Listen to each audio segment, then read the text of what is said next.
Muy buenas tardes, queridos oyentes del programa Ser de Luz. Nos despierta con cuentos, relatos y escritos para adultos. Hoy con la continuación de la carta número 6, que ya la comenzamos en el programa anterior. Recuerden suscribirse, compartir el programa para que cada vez tengamos más gente acompañándonos en este camino de aprendizaje, de conocimiento, de despertar, de descubrimiento, de verdades, de mentiras que se destapan, y para seguir creciendo como seres humanos, como humanidad, y poder ayudar a nuestro planeta y salvarlo, entendiendo qué es lo que debemos hacer, qué es lo que les está recomendando el Cristo en estas cartas que se debe hacer para lograr salir de todo este desastre en que está convertido nuestro planeta Tierra. Sin más, comenzamos. Cuanto más altas son las frecuencias vibratorias de la conciencia, dice el Cristo, individualizada, más alta y perfecta son las formas creadas en la mente. Cuanto más bajas son las frecuencias vibratorias, más separadas de la perfección universal del amor son las formas creadas en la mente individualizada, totalmente poseída por el impulso egocéntrico. El ego toma control sobre el desarrollo del feto desde el momento de la unión del semen con el óvulo. El nuevo pequeño ser se convirtió de inmediato en un yo que siente satisfacción e insatisfacción en el útero, dependiendo de la sensación de confort o malestar y de lo que le ocurre a la madre. Cuando naciste, tus instintos de supervivencia grabados con el profundo conocimiento original del ser creado, enclavado en cada célula viva de tu cuerpo, te impulsaron a respirar y te hicieron consciente de un vacío emocional y de una pérdida al separarte del confort del útero que te confinaba, la cual se sintió entonces como un vacío y una necesidad de nutrición física. Y así nació tu grito egocéntrico. Cuando llorabas, mamabas de tu madre, lo que te era profundamente satisfactorio, tanto física como emocionalmente. Cuando tus necesidades eran plenamente satisfechas, podían volver a un estado de equilibrio dentro del sueño. Cuando te despertabas del equilibrio, sentías una sensación de inseguridad. El equilibrio estaba ahora dividido en conocimiento mental y emocional. Recordabas que tu madre y su leche te creaban satisfacción de la necesidad, seguridad, y así de nuevo llorabas. Tus necesidades eran satisfechas. Así se desarrolló tu impulso del ego. A veces llorabas y se decidía humanamente que aún no era hora de comer y te dejaban llorar durante un rato. Esto creó un entendimiento de que las necesidades no siempre eran satisfechas enseguida y que tendrías que adaptarte, o elegías enfadarte y llorabas con más fuerza, o te quedabas callado. Tu elección de reacción dependía de las características del impulso del ego que estaban grabadas en tu conciencia al nacer. Ninguna de las formas del empuje del ego podría ser condenada ni juzgada. Era el resultado natural del factor creativo del ego que asegura la individualidad. Como explicaba en mi última carta, el ego es el guardián de la individualidad. Si no tuvieras este impulso incorporado de llorar por lo que necesitas para hacerte feliz o de rechazar lo que te entristece, estarías en un limbo vacío. Si no salieras corriendo cuando estuvieses en peligro o no pidieras ayuda, podrías morir. Si no hubieses llorado exigiendo alimento al nacer, hubieras podido morirte de hambre. Si no hubieses gozado con la leche al mamar y no te hubieras arrimado a tu madre afectuosamente, quizás nunca habrías desarrollado una cariñosa cercanía de unión con ella. Sin el impulso del ego no habría creación, ni individualidad, ni satisfacción en la necesidad, ni protección, ni calor de respuesta, ni amor humano. Sin el impulso del ego no habría autodefensa, ni autoprotección, ni supervivencia. No obstante, el impulso del ego, el yo primario del individuo, está grabado tan solo para la necesidad de autosatisfacción y la supervivencia. Durante la niñez, el yo del ego es gobernado por lo que te gusta y lo que no te gusta, por los deseos y rechazos de lo que no quieres y por los hábitos que se forman con la continua repetición de las sensaciones y los sentimientos. Se forman los malos hábitos en la forma de respuestas insertables del ego a las experiencias personales y al entorno, y estas a la vez se graban en el inconsciente o mente subconsciente y se quedan ocultas. Sin embargo, estas irrumpen bajo patrones repetidos de comportamiento cuando la memoria de anteriores circunstancias y modos de comportamiento las traen inconscientemente a la mente. Ahora bien, la mente subconsciente y la mente consciente empiezan a trabajar juntas para desarrollar la personalidad. Gran parte del comportamiento se vuelve comportamiento condicionado y muy difícil de cambiar. Cuando la persona está inconscientemente programada con fuertes hábitos egocéntricos de pensamiento y comportamiento y encuentra difícil convivir con los demás en armonía, aquella persona luego va a un psicólogo para que le ayude a desenredar las complejidades de sus problemas mentales y emocionales, hasta que mi verdad de la existencia esté plenamente comprendida y los principios generadores de vida lleguen a ser la normal firme de los hábitos de pensamiento y de respuesta a las experiencias de la vida. El dolor y el sufrimiento que surgen de las complacencias ignorantes de los impulsos egoístas persistirán. La Iglesia describe esta dificultad humana como tentación de Satanás. No es tal cosa. Es un proceso natural causado por las reacciones incontroladas hacia la vida, impulsadas por la fuerza egocéntrica, cuyo único propósito es el de traer felicidad y contento individual, satisfacción en la necesidad o intimidad, independencia, seguridad, paz, todo dirigido hacia la supervivencia. Debe entenderse que no hay nada malvado en la fuerza egocéntrica. Es la herramienta necesaria de la creación en el individuo mismo, quien provoca los desequilibrios en la vida al permitir a las fuerzas egocéntricas pleno control en su personalidad, sin pensar ni tener consideración por los demás. Esto tampoco debe ser juzgado ni criticado, puesto que la persona que está poseída por la fuerza de su ego conoce otra manera de pensar o de operar dentro de la dimensión terrenal. El niño no sabe nada acerca del autocontrol, solo aquel que le enseñan sus padres y maestros de la escuela.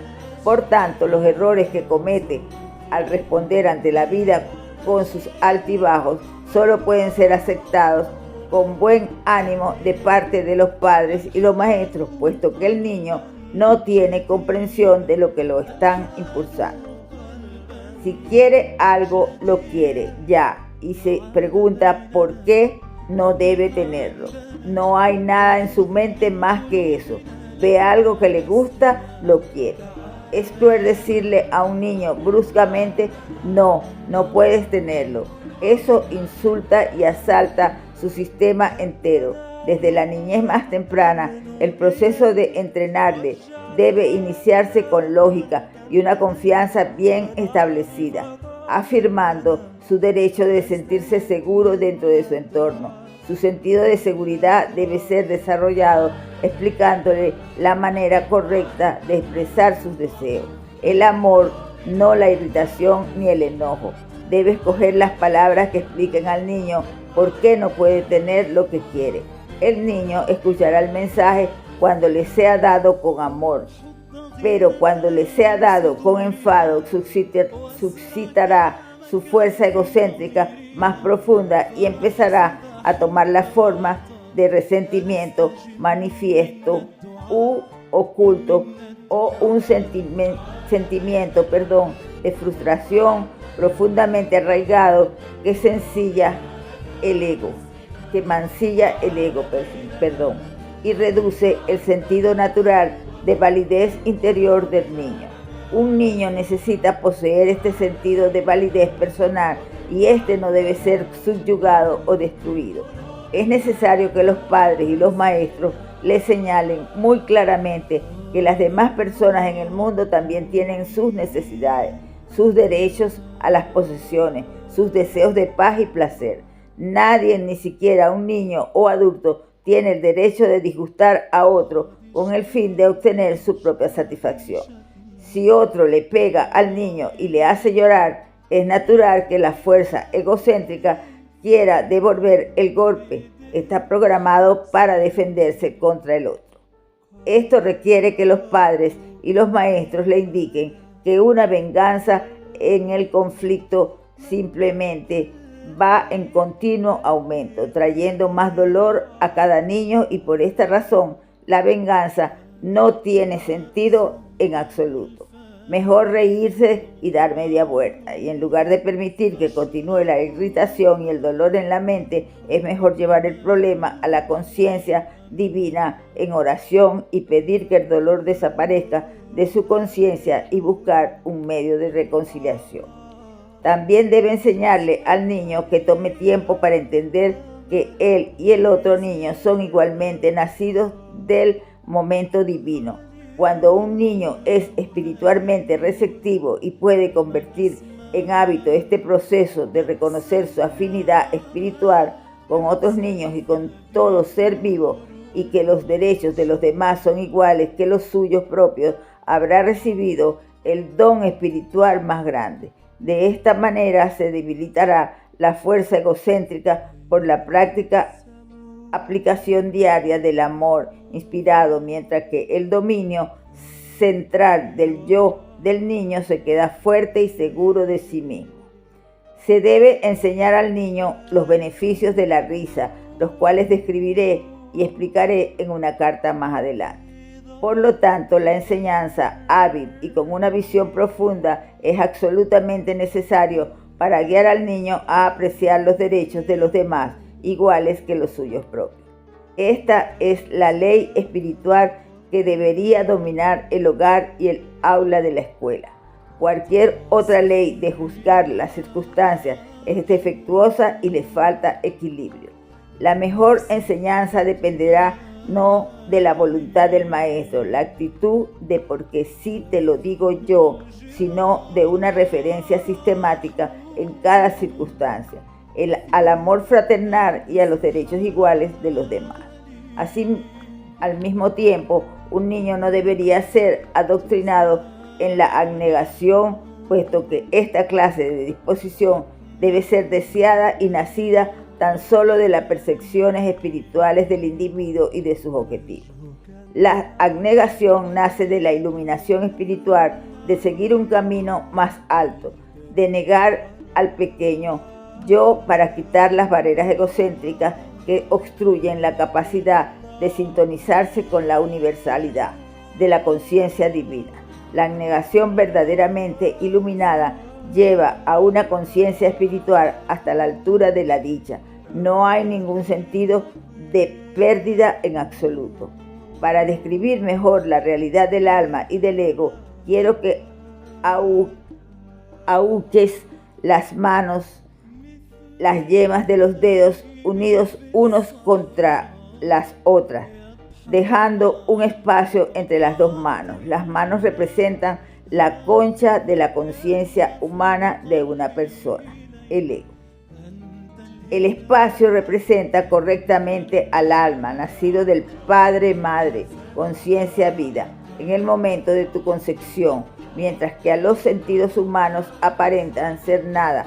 Es en realidad un brote de la totalidad y de la integridad de la conciencia divina, de la cual todas las cosas creadas han tomado forma. Tus manos con el espacio en medio representa el yo. Tus manos derecha e izquierda representan las dos fuerzas potentes de la fuerza egocéntrica magnética. Representan las fuerzas de adhesión, rechazo, pero al mismo tiempo, con razón, son la representación física de las energías físicas que la ciencia conoce como magnetismo, adhesión y repulsión. Dobla tu mano derecha hacia atrás y visualiza que la utilizas para conseguir lo que quieres de la vida. Representa también lo que percibe tu conciencia humana como la actitud codiciosa ante la vida. Da tiempo a este ejercicio y date cuenta que tu mano derecha representa el tirón magnético, la adhesión, la atracción, la gravedad evidente en todo tirón magnético de la naturaleza. Es la fuente de todo deseo y anhelo. Es el impulso magnético que siempre se dirige a conseguir lo que sea necesario o muy deseado y placentero en la vida. Este impulso magnético tiene la intención espiritual de ser dirigido hacia los propósitos constructivos, ganando, sosteniendo, construyendo, logrando. Si no hubiera otras personas o criaturas vivas en el mundo, el impulso magnético podría tener pleno dominio en una personalidad y no habría perjuicio. El solo es cuando hay que tomar en cuenta a otras personas o a otros seres vivos o a los seres queridos y las posesiones de los demás que el impulso magnético incontrolado que atrae, adhiere, agarra y posee se convierte en una enfermedad de la personalidad si no está equilibrada en igualdad con las necesidades de todos los demás seres vivos. Coloca tu mano en su lugar original, ahuecada con la mano izquierda. Ahora lleva tu mano izquierda hacia atrás y visualiza que esta mano representa el impulso magnético de repeler, empujar, abofetear o defenderte de cualquier invasión no autorizada sobre tu propiedad o posesiones o cualquier ataque sobre tu persona, familia o trabajo. Esta mano izquierda representa el impulso magnético de rechazo, cuya intención espiritual es la de asegurar tu intimidad y la de salvarte la vida. Es un arma legítima cuando tu supervivencia física o emocional está en juego, siempre que te acuerdes de que cada acción tuya es un patrón electromagnético de actividad, adhesión, repulsión en conciencia que rebota y al final se exterioriza en la forma de un ataque similar sobre uno mismo. La desavenencia puede ser una crítica de parte de tu padre, maestro, jefe, y las palabras de autodefensa que saltan a la mente y brotan de tu boca son palabras egocéntricas, ocasionadas enteramente por la autodefensa que expresan el impulso magnético de repulsa y rechazo. Como tus palabras egocéntricas de ataque estallan en habla enojada, así también el ego de tu rival está amenazado y surgen de él o ella palabras de autodefensa contra ti, lo que puede haber comenzado como una acción adulta necesaria indicando algún error y una manera mejor de actuar. Frecuentemente y enseguida es entendido por un ego sensible y egocéntrico como un ataque personal. Lo que debió haber sido un momento de crecimiento se convirtió en un tiempo de conflicto, enojo, posiblemente lágrimas, resentimiento en curso y mutua hostilidad. De tales maneras rápidas, inesperadas e innecesarias se genera un conflicto en la mente expresado en palabras, incluso acciones y se perpetúa a través del resentimiento y el odio.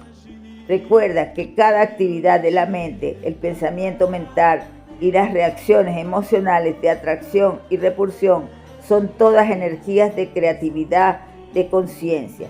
Estas energías de conciencia no solo crean la desagradable forma que rebotan, sino que dan una cierta dirección al carácter e incluso afectan las relaciones en general y el ambiente y reduce la vitalidad de la vida del cuerpo, conduciendo directamente a una sensación de malestar físico, una infección viral o a una enfermedad a lo largo plazo.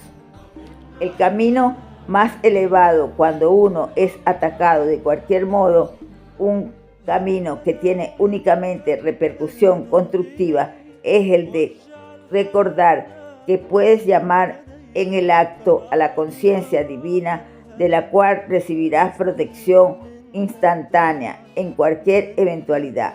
Pero esto solo es posible si te puedes mover más allá del impulso magnético de la resistencia del ego, con la perfecta seguridad de que la conciencia divina satisface cada una de tus necesidades.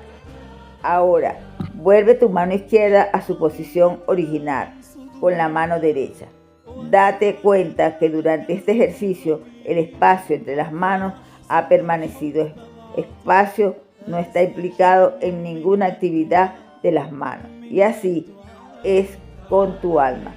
Cuando tu ego está afanado en el trabajo, segundo tras segundo, que está siempre y para siempre en alerta para realizar tus necesidades y para defenderte de cualquier disgusto, la conciencia divina de tu alma se queda oculta, aunque siempre está en tu interior. Cuando estuve en la tierra, hablaba con la gente del reino de los cielos. Dije que estaba en tu interior y así es tu alma, es la morada del equilibrio, de la conciencia divina que te dio el ser como futuro hombre o mujer. Anhelo poder poner en tu mente una visión amplia de tu fuente de ser para que puedas percibir un poco más claro tu comienzo, de dónde has venido.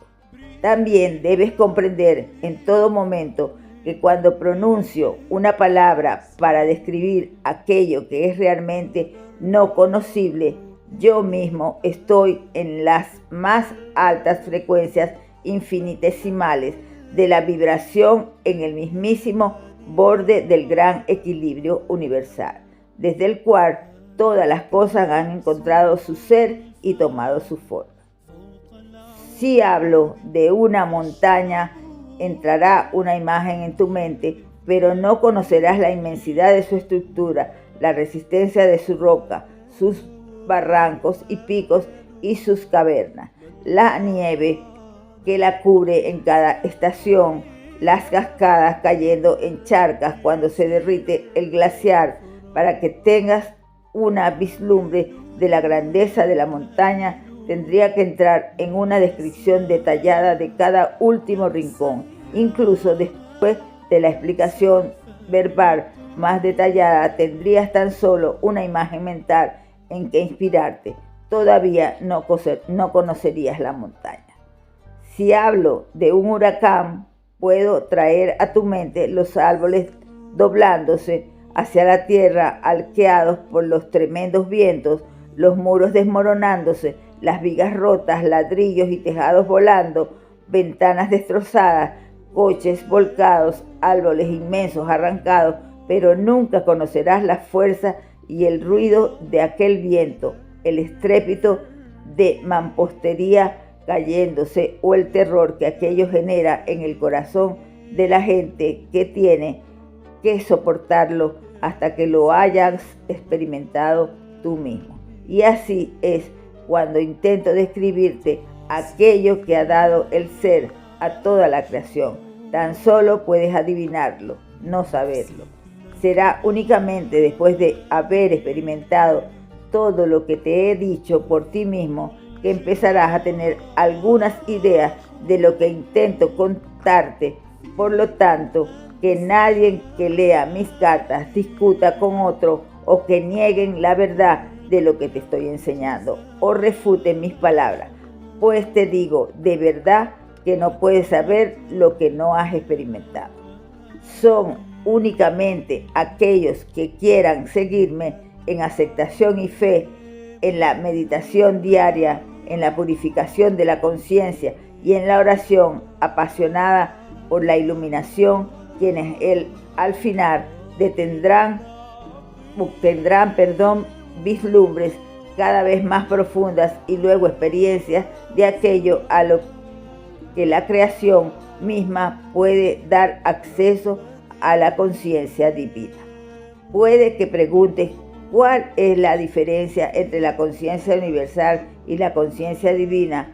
La conciencia universal es el reino universal del espacio, en el cual nadie puede entrar o acceder, puesto que ello permanece en un estado de equilibrio y de energía autosuficiente. La conciencia divina es la reunión de los impulsos originales que estaban dentro de la conciencia universal y que fueron liberados para convertirse tanto en la actividad como en la sustancia de la creación en el momento del Big Bang. Estos impulsos se dividieron de manera explosiva y luego se reunieron en un estado de mutuo refrenamiento.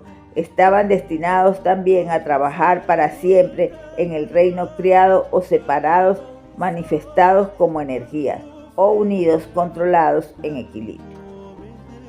Es únicamente este reino de la conciencia divina el que puede ser penetrado por la ciencia. Quizás el siguiente párrafo explicará esto con mayor claridad.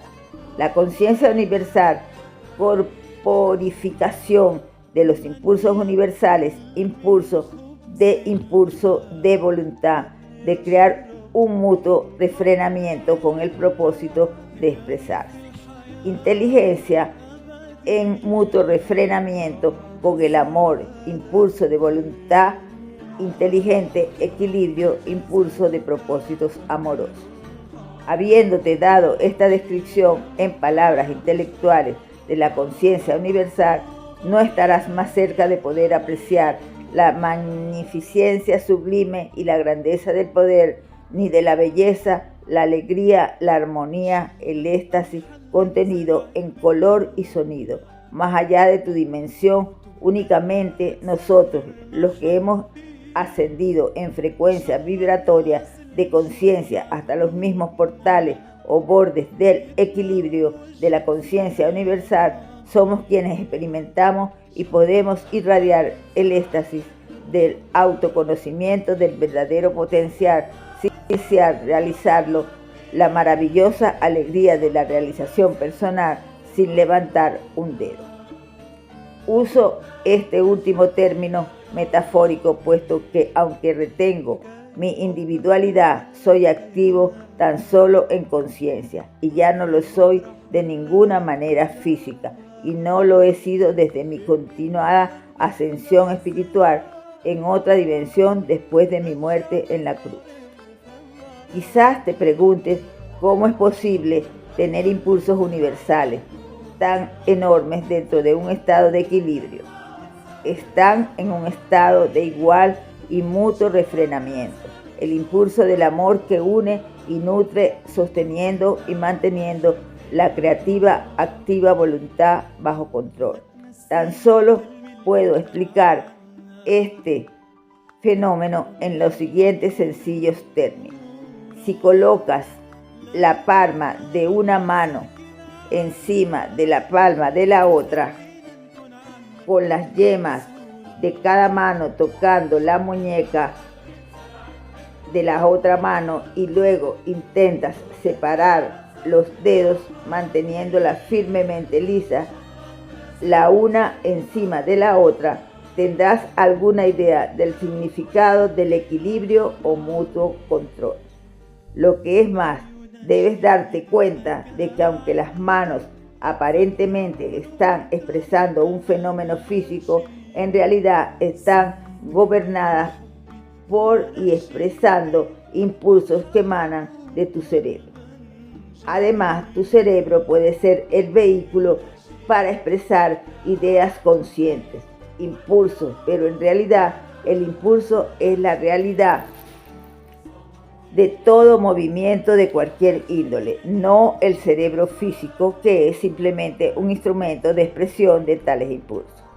Te he dado tan solo una narración intelectual de la conciencia universal. ¿Cómo te puedo describir el poder latente, la magnificencia de reverencia, el éxtasis, la dicha radiante, el estado de total contento y paz y armonía de su ser?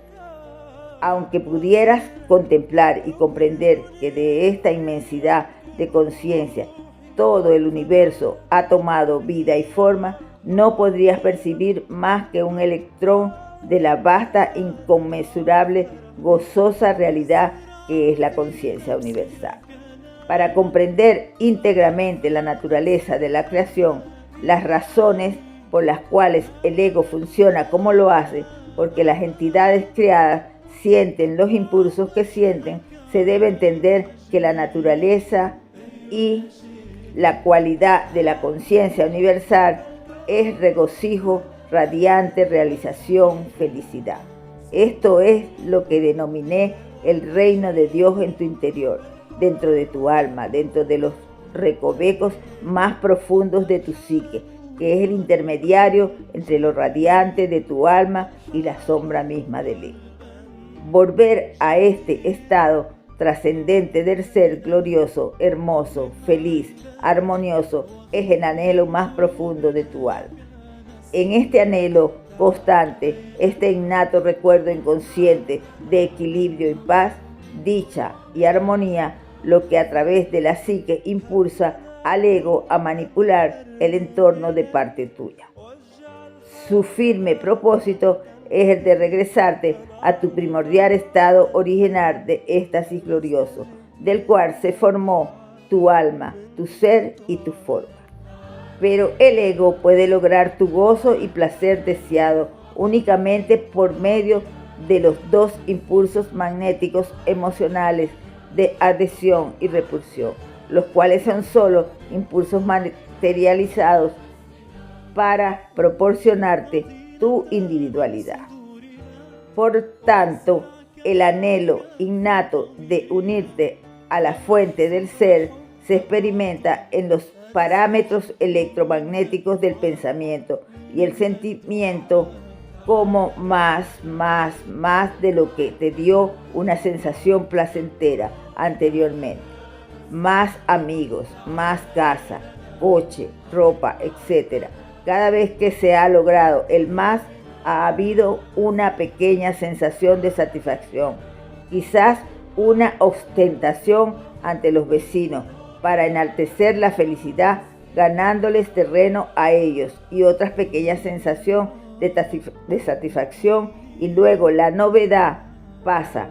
La nueva posesión se hace prosaica, los sentidos se calman nuevamente, su equilibrio empieza el cansancio mental, la rutina se hace nebulosa, monótona y aburrida. Para generar algo de vida, el ego encuentra otro objetivo por ser alcanzado para proporcionar ilusión y placer. Y así, la vida es una carrera sin fin de búsqueda de satisfacciones personales de diversos tipos, dejando el alma oculta, malnutrida, insatisfecha todavía, anhelando algo más. Pero ¿qué es lo que mi yo más profundo está anhelando? Preguntas con desesperación. Cuando una persona logra entender la verdadera fuente de su vacío y de su continuo anhelo interior, lo demás de lo que me hizo sentir bien, y empieza a meditar para contactar con aquello que le dio el ser, un poco del equilibrio divino, se filtran a través de la conciencia humana.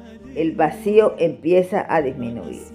Si de veras tal persona vislumbra algo del eterno y del verdadero objetivo de la vida, el anhelo de más posesiones lentamente se le desvanece. El deseo de más posesiones será paulatinamente reemplazado por un sincero aprecio de lo que ya tiene y un sentido de contento constante a través de la experiencia de las intervenciones o actividades milagrosas de la conciencia divina en su vida diaria.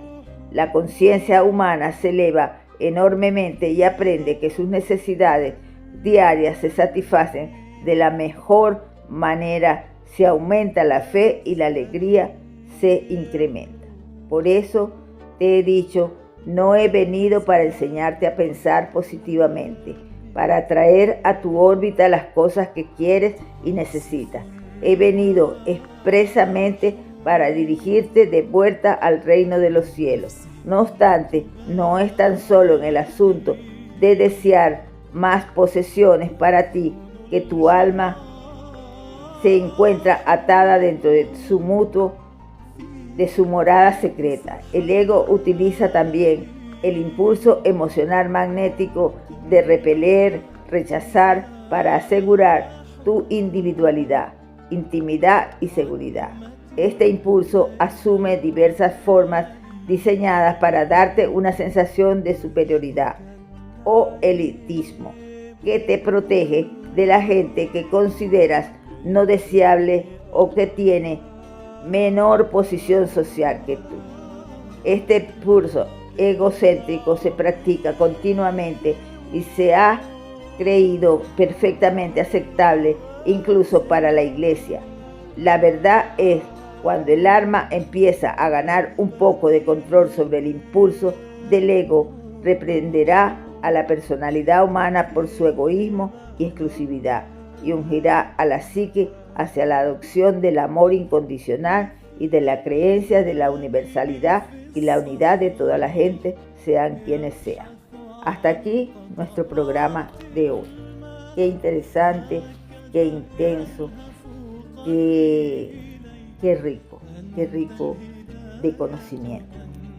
Espero que lo puedan distribuir, concebir, entender, meditar, orar, para poder entender qué es lo que tenemos que hacer para volver a lo que quiso el Creador que fuese.